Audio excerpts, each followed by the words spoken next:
Thank you for joining More Than 2 Minutes. I'm your humble host, Will E. Today's guest is more than a boutique owner. She's a cultural curator, a style architect, and a safe space for transformation. Born and raised in South Oak Cliff, the 75216, Catrice Hines carries Dallas in her DNA. From being introduced to fashion through her mother's 45-year career at Neiman Marcus, to attending Chorum School at the Martin Luther King Center in Dallas, Texas, to now owning her very own boutique in DeSoto, Texas. Her journey proves that style isn't about trends, it's about identity. And in this episode, we explore the difference between fashion and style, survival style versus empowered style, and how what we wear connects our spiritual growth, mental health, and confidence. Catrice talks thrifting like it's treasure hunting. She breaks down how to dress for levels, from jazz lounges to city events, from the streets to the suites, and she reminds us that getting dressed isn't just routine, it's a ritual. This conversation is thoughtful, honest, nostalgic, and empowering. So sit back, grab your tea, and let's get styled by Catrice Hines.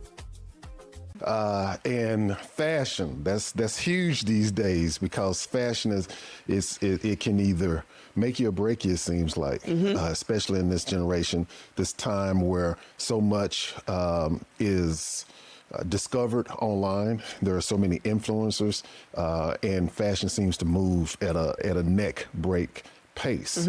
But there's a difference between fashion and style, right? There is. All right. So at BFAB, all right, if you could give me a little bit of background in terms of, one, let's start with where you're from. Okay. Where you grew up. All right. So I am from Oak Cliff, Texas. Oak Cliff in the house. 75216. Okay. That's South Oak Cliff right there. Yes, sir. Born, raised, and reared in South Oak Cliff, nice. Texas. Okay, Dallas. But South I like to Oak say, Cliff, lately here it's been 75216, and people laugh at that. I'm with you. Yeah. So that's where I'm from. Okay. Went to school in Dallas. My high school was Skyline. My parents had us bused to Skyline High School. Oh yeah, that was the nice high school. It was with all of the different clusters. Yeah. At the time, that's what we were known for then. And then from there, went into college at University of North Texas in Denton. Okay. Eagles. UNT. Yeah. All right. Yeah. Well, that's cool. And so when you were growing up, were you plugged into fashion? Were you discovering yourself, or were you just basically putting on something, going to school? Okay, let me just go ahead and give you the background. Okay.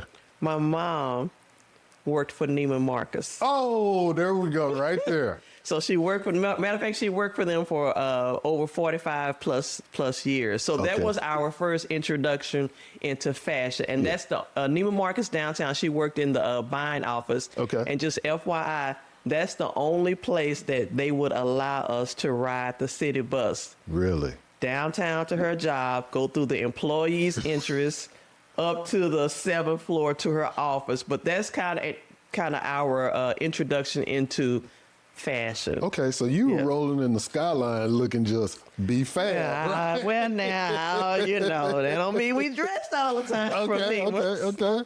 So do you remember your first popping outfit?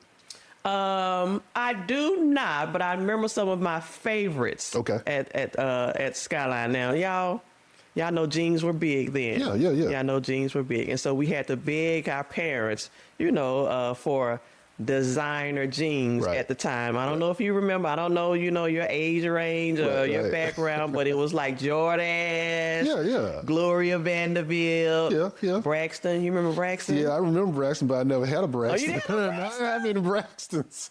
That was kind of like, because those were the designer. That's at the time the designer names and things that we really desired. Right. And then of course on special occasions, Mom would. I have an older sister. Okay. And so she would dress us alike. Right. When we were smaller, for those special occasions, Okay. Easter and Christmas. And so when you see our pictures, you see us with the same outfits on. All right. Yeah, they didn't have Braxtons at Levine's or Sears. About the beans. Okay. Yeah. Sears and Roebuck. Sears and Roebuck. Yes. Sure. Look, we had Wranglers, and we were making those Wranglers pop though. Yeah, they real stiff now when I see them. Yes, they are. Okay, so as you progressed and you moved down that fashion road? Well, first of all, let me stop. Okay. There's a difference between fashion and style. Okay. So break that down for me. I feel like style is pretty much that's your own vibe. That's who you are. Fashion, I feel like, tends to go with the flow of, okay, what's the trends? What's on the New York runway? What are people showing in the fashion magazines? But when it comes to style, like I'm checking you out already. You kind of put your fit together. You have your own vibe of what's comfortable for you and your personality. Okay. Okay. What was your first style statement? My first style statement. Okay, so let me back up to a little bit with this. Okay. We were sent to charm school also. Okay. Yeah. Neiman Marcus and charm school. Charm school. Well, let me put my pinky out while I take a sip here. Yes. Charm school. All right, charm school. And that charm school happened over at the MLK Center in South Dallas. See, that's what I'm talking about. How to dress. Yeah. How to walk. Yeah. Place settings at tables. Yeah. All of that was covered in the charm school. And then at the end of that event, we would have a bigger event. So it's like a fashion show just to kind of show what you learned during that time. Okay. So I would say for myself, it probably, I remember this so well. You know, my sister say I have selective memory. But I had a pair of black and white striped jeans. Okay. With no pockets on the back because, you know. No pockets on the back or whatever. You don't need pockets when you popping. So I had that, and then I popped it with a black, kind of like a black and white pattern blouse. That was like one of my favorite pieces or whatever, because I like the jeans because it, kind of, it catered to your figure, your little figure at the time, or whatever. And then I popped it with a black and white top. But she allowed us to do, to have our own style and wear pretty much what we wanted to wear, as long as it wasn't within boundaries, because my mother was and still is a very classy woman. You just don't walk out the house looking any kind of way. Right. Which that's important, because one of the things I wanted to, you really touched on the difference between fashion and style, right? In your first style statement. So what you see now, first of all, and this goes with when you were saying that you went to, what type of school was it again? We called it charm school. Charm school. Yes. Okay, I got to make sure that I have that correct. Yes. Now, do you think that there would be, and I don't know if they still have charm school, in these current days, right? But do you think that that's something that could benefit our current community and the current culture? Absolutely, yes. All right. Absolutely, yes. I don't know if they have them now, but I feel like there needs to be, it may be out there, maybe I don't know about it or whatever, maybe there's something that they address in mentoring groups where you have, men's mentoring groups that's mentoring young boys growing up, whereas we also have to have groups that are mentoring, our young girls as they are growing. So maybe it's out there, I don't know, but I feel like it is definitely needed just by what I see. Right. Yeah. Now, I know that sometimes when it comes to clothing, people, they tend to dress, sometimes they dress to cover up something physical, but other times they dress to cover up something mental, maybe something spiritual. So as you were going or discovering your fashion sense or your style, okay, how did you progress from saying, okay, I want to wear something that's nice, to let me be a little bit more intentional in terms of how I dress, and then the why behind that? So I'm going to share with you a little bit about, I have a friend who reminded me of this, and I did not remember at the time. So, when you're like in your teens, in your 20s, and this may not be for everybody, I feel like when you're in that college stage, that club stage, I think I can only speak for myself, you address it a little bit more, I'm going to say a little bit more revealing, or maybe things that are more fitted to draw attention, a certain type of attention. Right. I have a girlfriend in Florida, and she reminded me when I went through what I would call my spiritual transformation, I had moved to Florida. I was still in that vibe, what I just talked about or whatever. And she remembers me specifically giving her a call and telling her, I'm going through my closet and I'm getting rid of some things that I feel like I should not be wearing anymore at this stage. Yeah. Now she had to remind me of that. So it probably was, and I'm not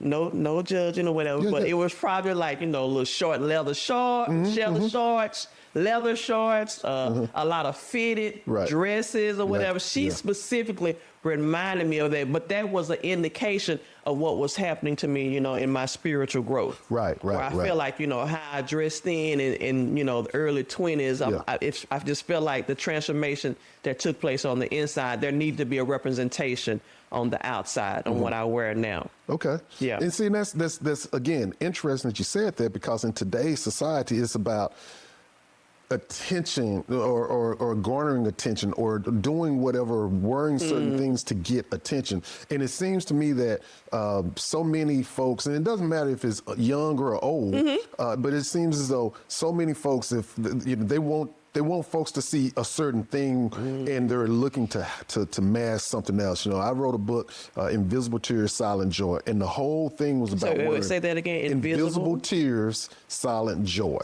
Okay. And so the whole concept behind was that we hide behind these masks that we create.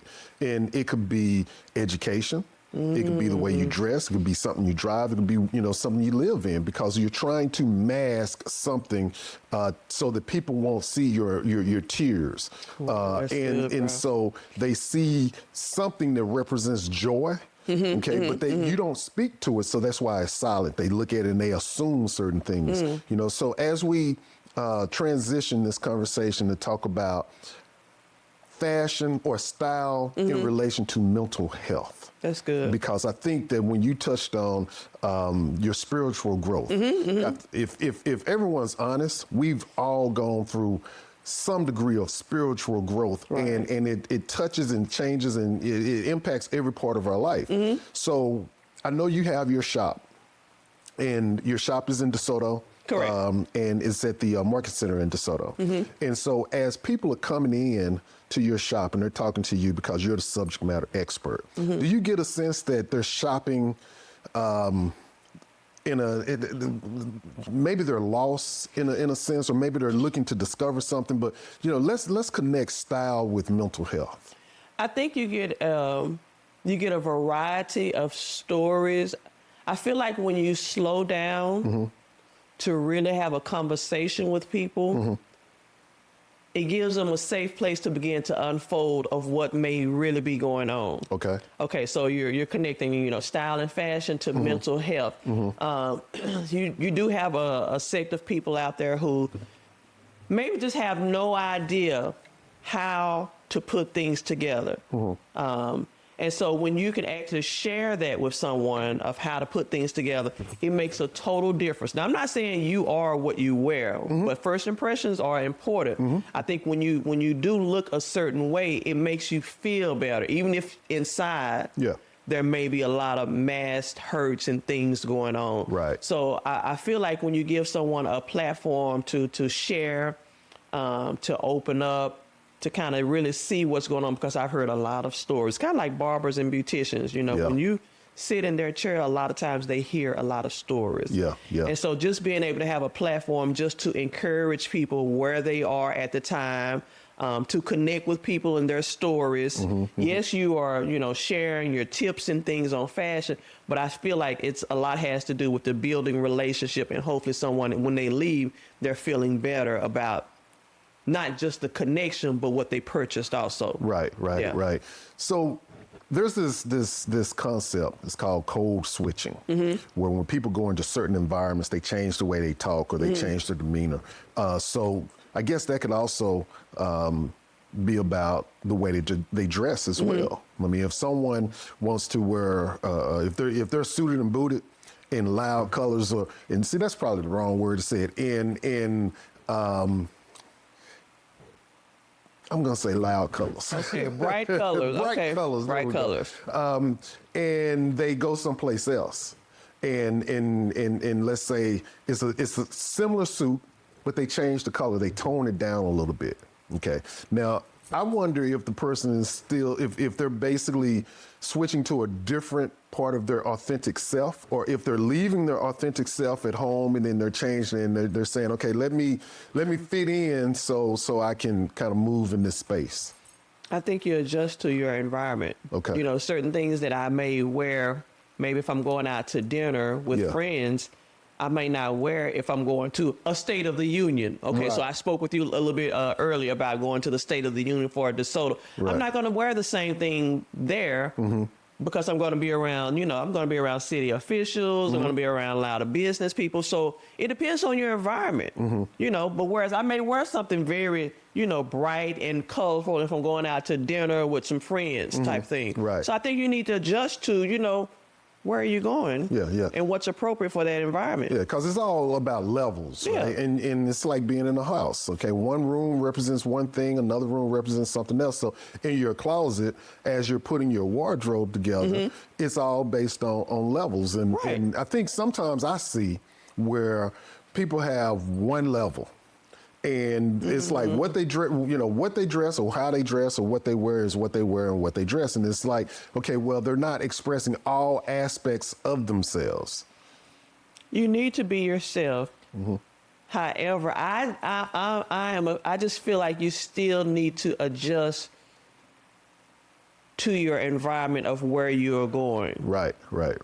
I mean, that's just me. And I agree. I'm not saying I'm not being who I am, but you know, I'm okay here. Just like I say, you know, what I may wear to meet a dignitary, i.e., you know, the mayor or the president of the United States, I'm not going to wear if, you know, it just depends on where you're going. I'm not saying that you need to change who you are, but just out of respect for the position, where you're going, who's going to be present, I think you need to adjust to where you. And I totally agree. And I think that's one thing that the community, we kind of need to revisit a little bit and say, okay, well, let's evaluate the spaces that we're moving in, and let's dress to a point where we're always pushing the best version of ourselves. I like that. And so it doesn't matter exactly what you wear as long as it's still representing who you are.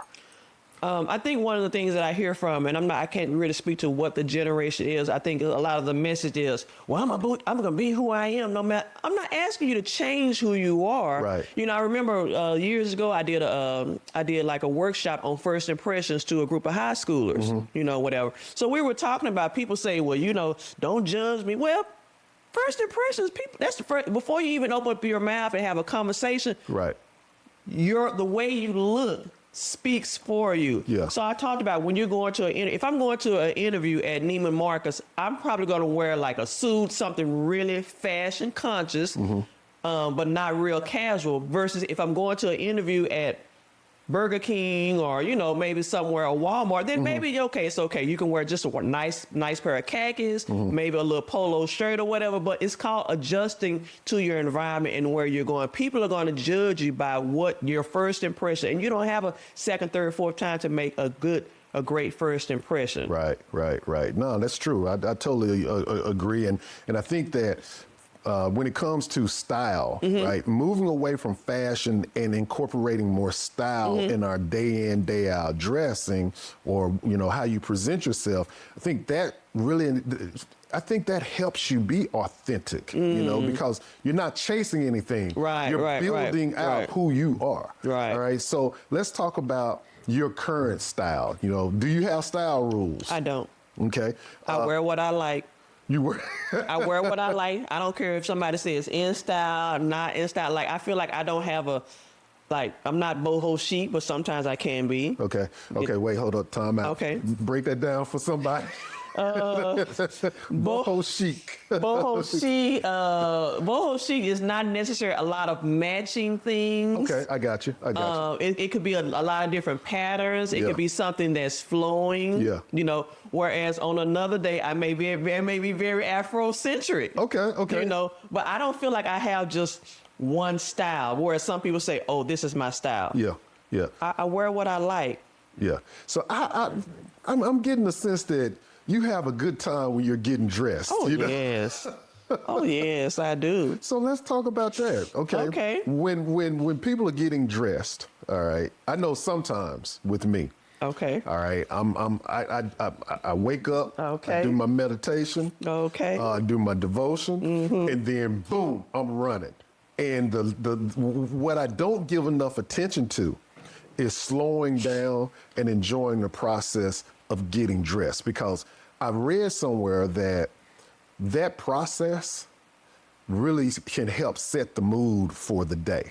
It's like how if you turn on music. Oh you lay yeah, your I always got outfits music out, in the morning. So break that down for me. Oh Lord. Okay, so I know some people like to, and that's fine. Some people like to know the day before of what they are wearing. That's not necessarily me unless it's a special event. Okay. A particular event or whatever. Like I'm going to work every day, I don't know what I'm wearing the next day. Right. But in the morning time, I love music. Like I just turned my TV on last night and it hadn't been on for 3 weeks. Wow. Okay. But in the morning time, I always have my music going on. So I start off with that, and I may, I would say for the past few weeks, because we're in Black History Month, right. Especially, and going to work, I've been trying to wear something a little bit more, some of my African outfits or whatever, just to kind of represent, the month and what we're doing. Although I wear mine year round. But my process, I give myself normally about an hour in the morning to flow. And I may start, like I say, with something. This morning, I did know what I was wearing. So I was like, it's going to be cool in the morning. I said, I think I'm going to put that little denim jumpsuit on. All right. That's okay, because I debated between that and my logo shirt. And I was like, I'm just going to do this denim jumpsuit. And then I kind of debated, okay, do I want to do like a comeback boot kind of vibe? Yeah. Or do I don't want to do the heels? Okay. Because the heels might have been cute going to the brunch that I'm going to today. But I was like, no, I don't feel like changing shoes. So I just stuck with the comeback boots. But it is a process. And then once you leave, you be like, all right, y'all, have a blessed day. Moving out. Yeah, absolutely. Well, I didn't think that a boutique could serve the community in a similar way as a beauty shop or barbershop, in terms of people coming in and next thing you know, they turn their watch off, they've been there for a while, and they're talking to you and they're revealing themselves and everything. So, people, they come in and they say, I'm looking for a particular outfit, right? How do you take them through discovering exactly what they want? Because there are some folks, they go in, they know what they want. And then there are other people who go in and they're trying to figure it out. You do have to ask the questions or whatever, because a lot of people don't know what they're looking for. Some who actually do, but if they don't know what they're looking for, you want to find out, okay, where are you going? What's the event? What's the attire? And that kind of gives you an idea. Is it something casual? And then some people kind of know, I want to be casual, but I want to be cute casual.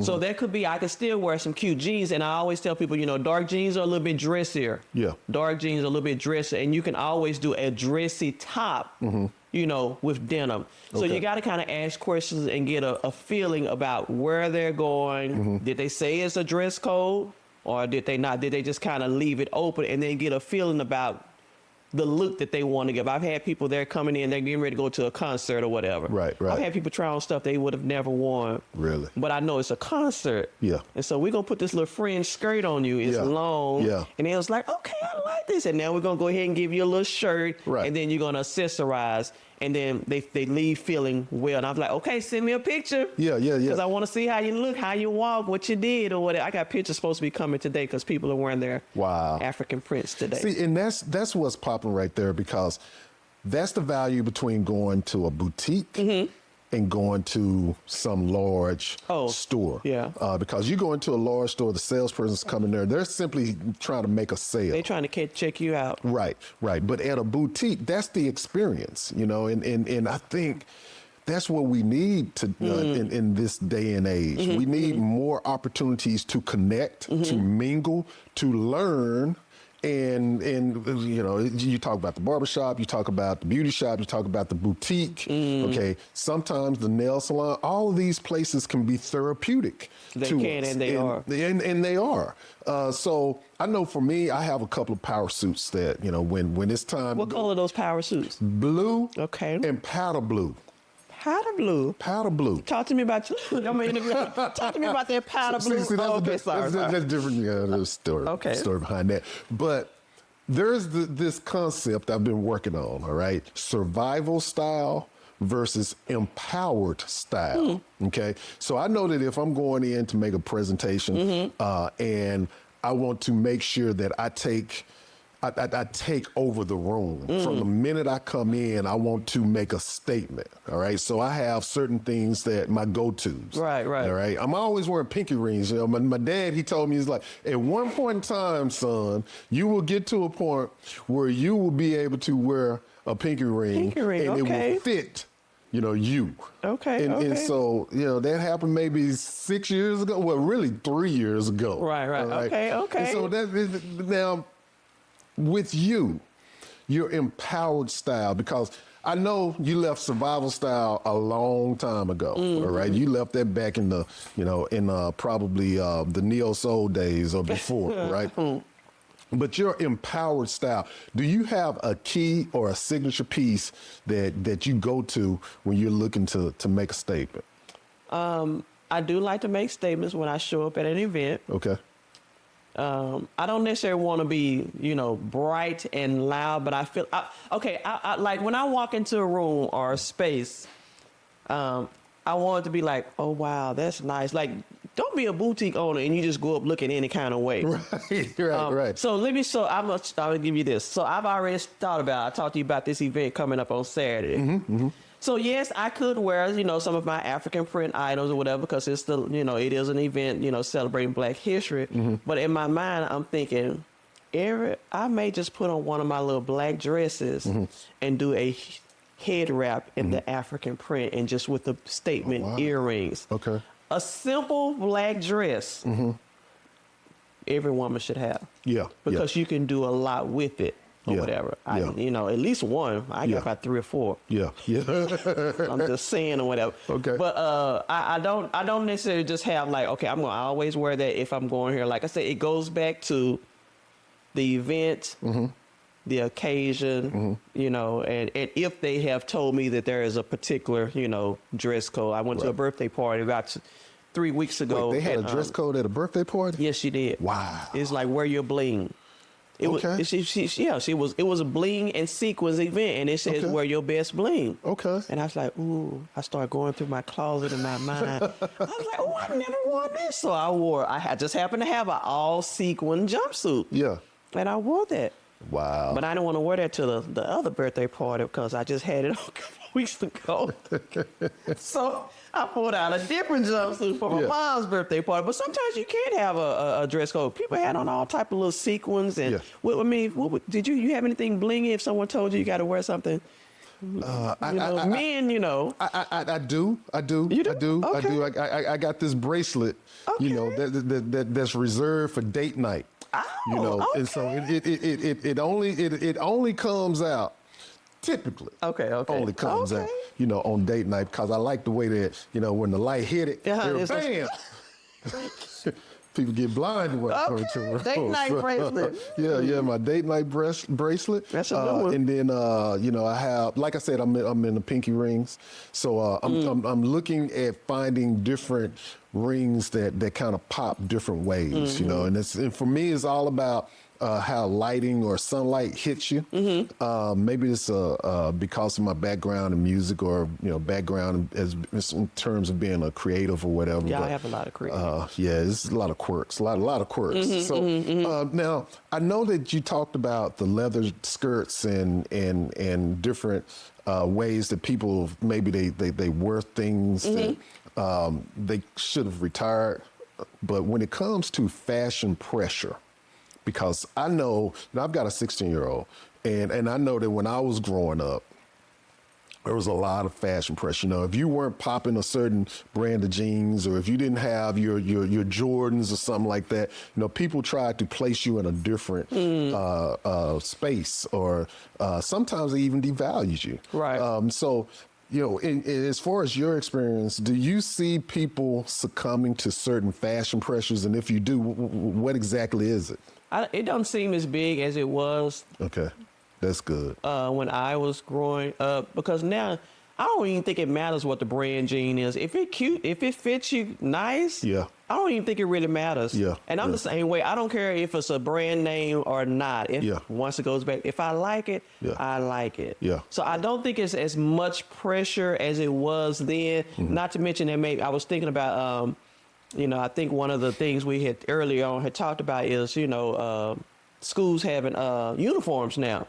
That I feel like that took a lot away of the pressure of that quote unquote the designer or the haves maybe and the haves not, where everybody is looking the same way. And if you try to make it different, maybe it's in your hair or your shoes that you wear. But that uniform thing, I think I like the uniform thing. Yeah. That's cool. That's cool. Well,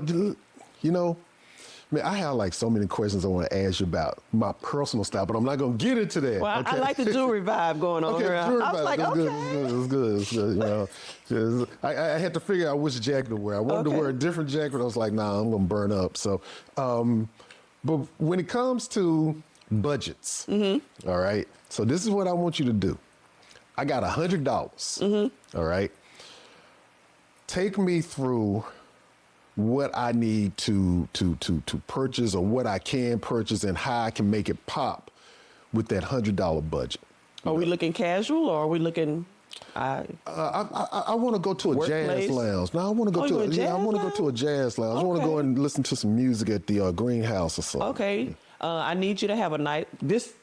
I would love for you. I'm not gonna say I would love for you to have a nice sports coat. Oh, okay. A sports coat or jacket that you can wear with jeans. Okay. A sports coat that I can wear with jeans. That you can wear with jeans. Now, your sports coat is probably going to be the most priciest thing that you may have on. I already got the sports coat. You got the sports coat. Let's say we can. Okay, so you got a sports coat. Yeah. Okay, I need you to have a nice pair of jeans. Okay. Because I can feel like you can go and listen to some live music, and I think a sports coat with just a nice basic tee up under is a nice vibe. Like a white tee. Don't do a V-neck. Just a nice crew What's wrong neck. With V-neck? It depends on I don't know. What's wrong with V-necks? V-neck, you got all this joint. No. I've been in the gym pumping it up. You ain't got the. I'm just saying. No, stop. So nice tee, nice jeans. I need you to have a nice pair of shoes. Okay. So you got your sports jacket. It depends on what colors are in it. You got a nice. And you could do a polo shirt up on it. But I always feel like a man should have a couple of nice basic tees. Okay. Or whatever. And cotton tees or cotton. Don't be doing all. I'm just you know who you asking now. We ain't trying to do silky coming to America tees. Nice, basic, classic. Okay.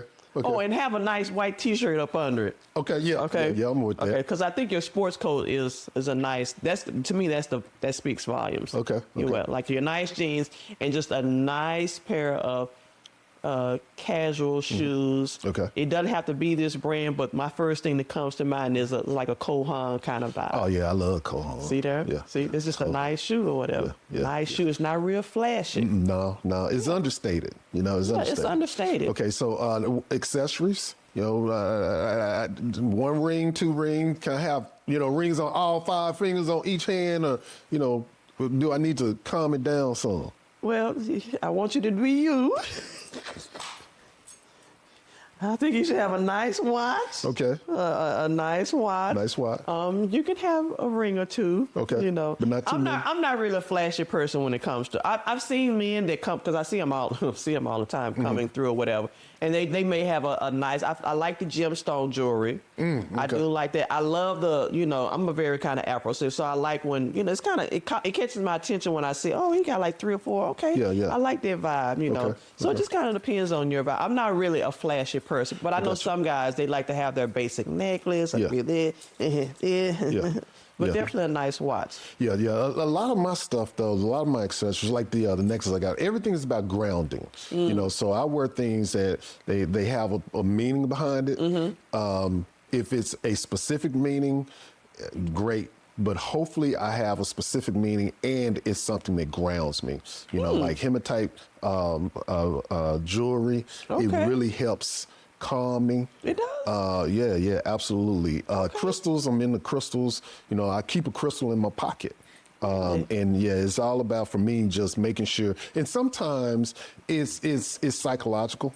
You know, it's one of those things where, you know, it's like I said, you walk into a room and you want to feel very, very comfortable, but then at the same time, you want to have something that you can lean on. So with me, you know, maybe I have it in my pocket and I'll put it in my hand, you know, as I'm walking through the group or something. So, or through the room.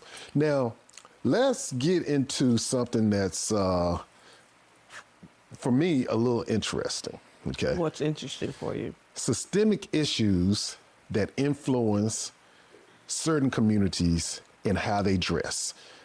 I had a conversation with someone, and they were talking about how the Black community at times, in certain communities, not all Black communities or urban communities, but how there's certain clothes or wardrobes that are pushed into the community via certain brand stores, large stores.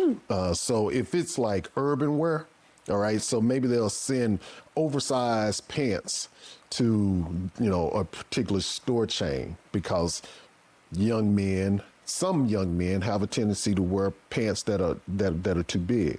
So do you think that there's a systemic influence that's coming into the community when it comes to how people dress, or at least what options they have to purchase things? I do think some retailers cater to the community. Okay. I.e., there's one particular one that I know of, and I don't sleep on them. I mean, they cater to the community, what that community likes to wear. Which, by the way, back in when we had COVID, they, you know, whereas a lot of retailers were suffering, I started following them on LinkedIn. Their numbers actually increased. Oh yeah. Yeah, they did. Wow. Matter of fact, I was thinking about going to work for them at the time or whatever, because I like that if I want something real trendy, I don't want to have to pay a whole lot of money, I can go to that particular retailer. Okay. So I think it is important that that retailers really do try to cater to a certain sect, or depending on where their location is. Let's just like, okay, so I used to work for Macy's. Every Macy's, really, depending on their location, had a different mixture of products. That mean they had a lot of their basic things or whatever. So, for example, the Macy's that used to be at Valley View Mall was a lot different than the Macy's at the Galleria Mall. Okay. Because that one at Valley View was a little bit more modern. When I say modern, they had a lot of more of the basic pieces. Whereas the Galleria Mall Macy's, we had a lot of trendy. Okay. What's happening in the fashion environment, what's coming off of the runway or whatever. Right. So depending on your location is depending on who you're actually. And by the way, the Macy's at Valley View, you know, Valley View is no longer. Right.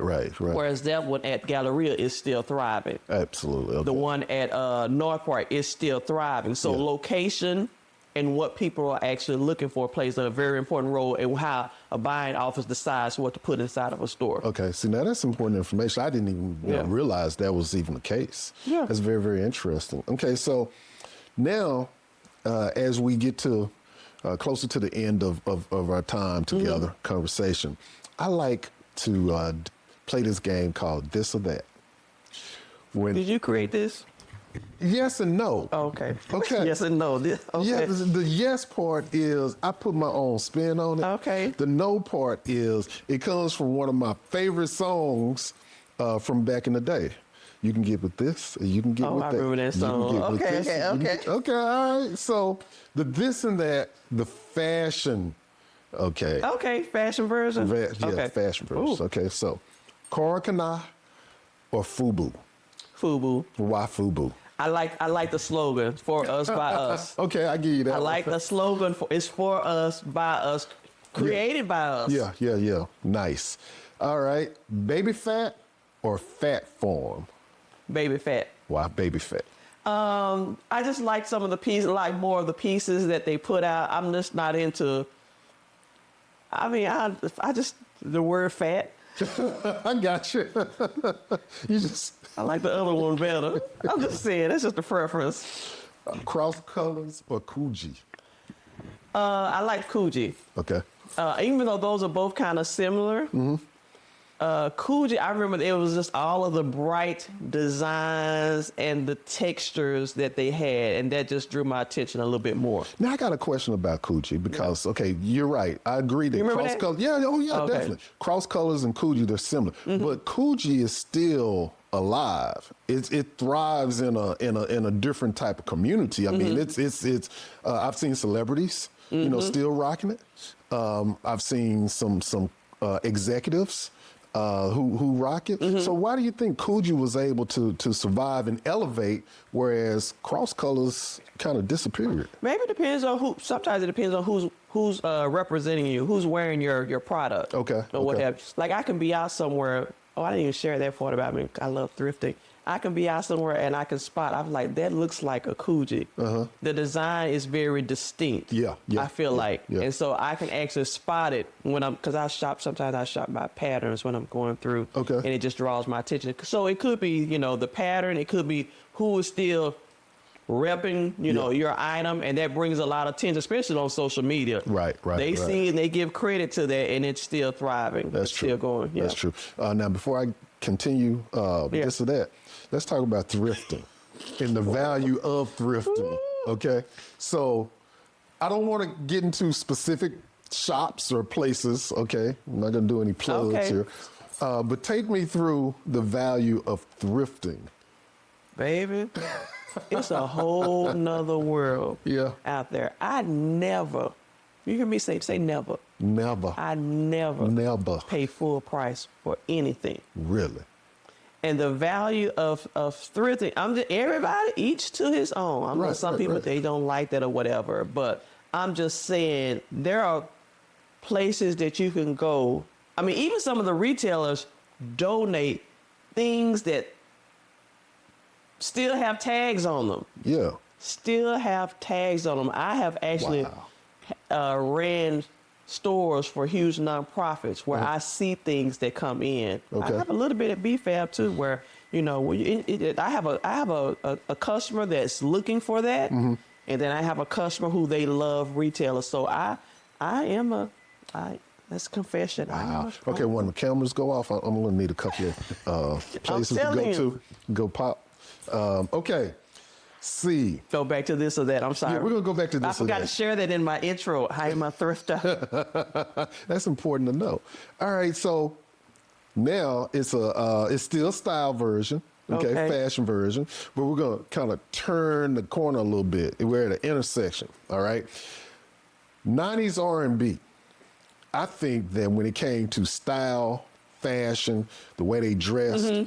That was a kind of like a turning point. It seems like I know that in the 90s, that's when I was doing a lot of music, right? And we had people who would come in. I wouldn't even consider them stylists at the time, but I think that they kind of set the foundation for what we know or the people we know to be stylists, all right? So Mary J. Blige or Faith Evans. Now, we're talking about style, not music.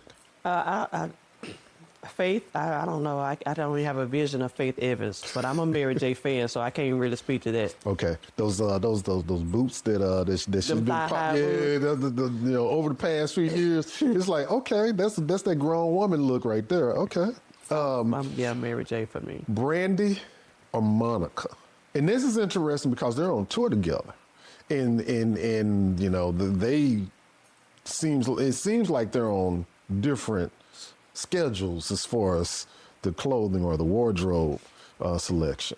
Well, and I already told you I don't watch a lot of TV. Okay, well, they're on concert. Maybe you picked it up on social media or online. Or, can we skip that one? Okay, we can skip that one.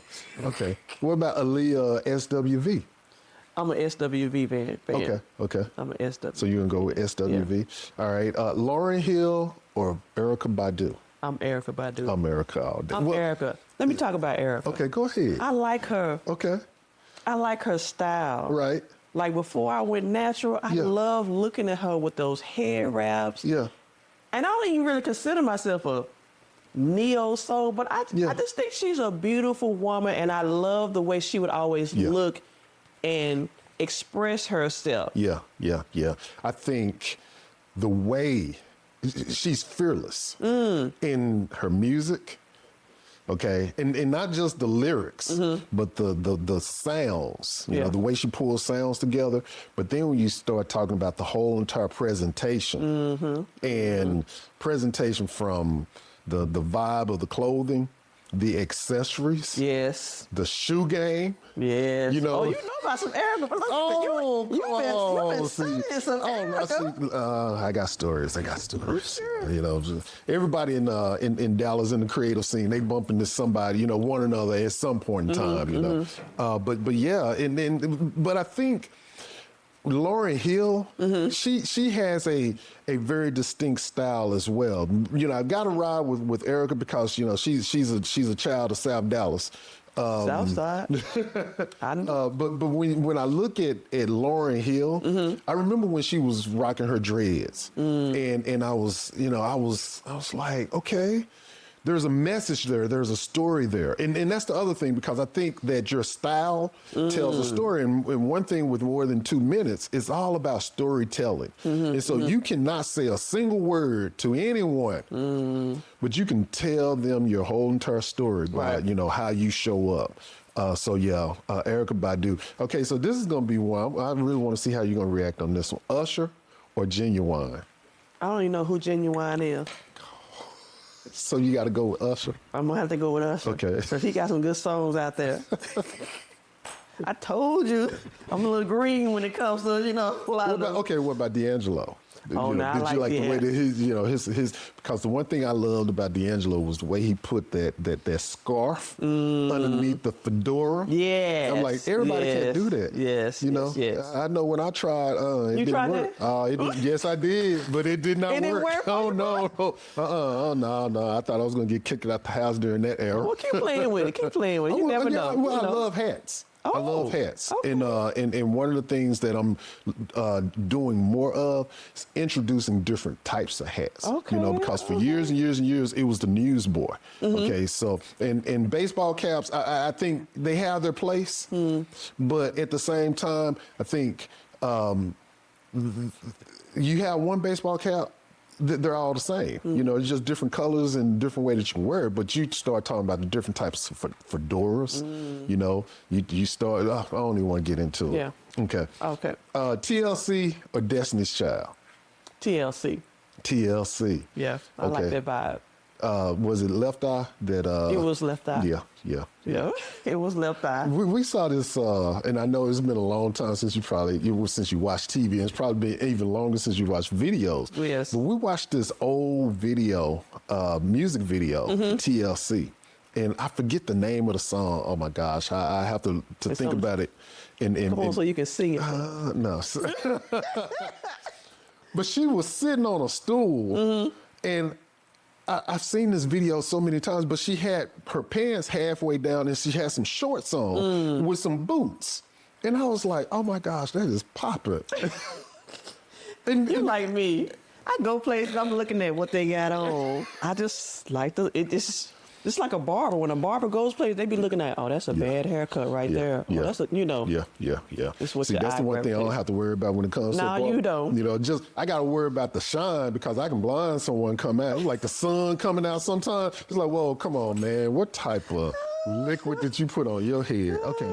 So we've gone through both rounds of this or that. We've talked about your journey to understanding your style, identifying your style, and then expressing your style. Right. Okay. We've talked about BFAB, which is your boutique here in DeSoto, Texas, Correct. at the Market Center. So I just want to give you an opportunity to talk about yourself as an entrepreneur, things that you would like people to know about your boutique, your socials, anything else. So just kind of like my fashion or retail journey, you know, started off at Neiman Marcus, which I think was a great starting point when it comes to fashion, when it comes to customer service, you know, how you treat a customer. And I've worked for so many other retailers, you know, Macy's, I've so many positions. I've learned pretty much all things retail, operations, managing, the buying side, all of that. Even, you know, here's recently, like I shared with you briefly about running stores for 2 nonprofits. They actually had resale stores or what have you. So, you know, throughout that journey, you just kind of start thinking, what else is there to learn? And I kind of start thinking, I can really do this for myself. I really can, because I've front end, back end, merchandising, all of that. But I will tell you this. Sometimes you have to be, quote unquote, you know you can do it, but there's a little bit of a fear that keeps you from, you know, making that move of doing that. And my journey actually pushed me into it. You know, it has always been in the back of my mind, but with my last, you know, major employer, when they actually before they eliminated my position, I kind of started prepping for it, because I feel like, you know what, you have the vision, you have the dream, you say you have faith, but you're not making no moves, you know, whatever. So what I did was I started taking baby steps. You know, when I was out for a while with my son who was sick, you know, I went ahead and got an EIN number. I went ahead and, you know, I thought about a name. Don't know where I'm going. Have never had my own business or whatever. But when that time came and my position was eliminated, I was like, okay, it's time now. So that's how I came into, you know, opening up my own. I had even started collecting stock inventory. And so that's how I came to the point of finally, you know, stepping out, being pushed out to open up my own business, and still learning, still growing. I opened it up in 2024. I'm coming up April 1st will be, I start working on my 3rd year or whatever, but it is still a learning process as an entrepreneur. I love what I do, and I do what I love. That's great. I work a lot of hours. But I love it. When you're an entrepreneur, when you're a business owner, I mean, you are the front end, the middle, and the back. So I'm working while I'm sleeping. I'm thinking about what's next. What can I do better? I want to be a better version of myself, and I want to have a better version of my business also. Right. And BFAB is located at 325 East Beltline Road in DeSoto, Texas, Suite 605. 324 East Beltline Road. And I, you know, I'm giving out the physical address, but there are folks who are going to see this in Chicago, people who are going to see it in New York, LA. So is there a way that they can connect with you online, or if they see something, you know, do you have a catalog that's viewable that they can order? I do not have a catalog, but I do have social media. It's the same across every social media platform. It's BFAB LLC. And I do shipping. So I do have clients out of town when they see something, because I do lives and I do posts or whatever, and I can provide more information, and I do shipping in that manner. And so that part of the business is still growing also. So on all platforms, is B as in butter, Fab, F-A-B, right? BFAB, it stands for Beauty for Ashes Boutique. Okay, that's better than butter. Talking about butter. It's on TikTok. I'm on TikTok. I'm on Instagram. And I'm on Facegram, and I'm gradually moving into Facebook. Facebook, Gram. One of them faces. I told you my brain, and I'm gradually moving over to what is it? Lemonade? Oh, yeah. Lemonade, the Lemonade app. But most of the time I'm on Facegram, Facebook. Okay. See, that's that Facebook. That's that greenhouse lounge tea that makes you feel good in the morning. Well, thank you for joining me here on More Than 2 Minutes. It's been a fabulous hour spending time with you. You know, I'm totally enamored with your style. I'm going to get the names of some of those thrift places, you know, and all I can say is just thank you. I really appreciate it. Thank you for the opportunity. This is my 2nd podcast, and I was like, okay, your beautiful bride invited me. I was like, sure, I'll come and do it. Yeah, I got to thank Vivian next time I see her. I'm sure that'll be real soon. Real soon. All right, and we're out. Awesome.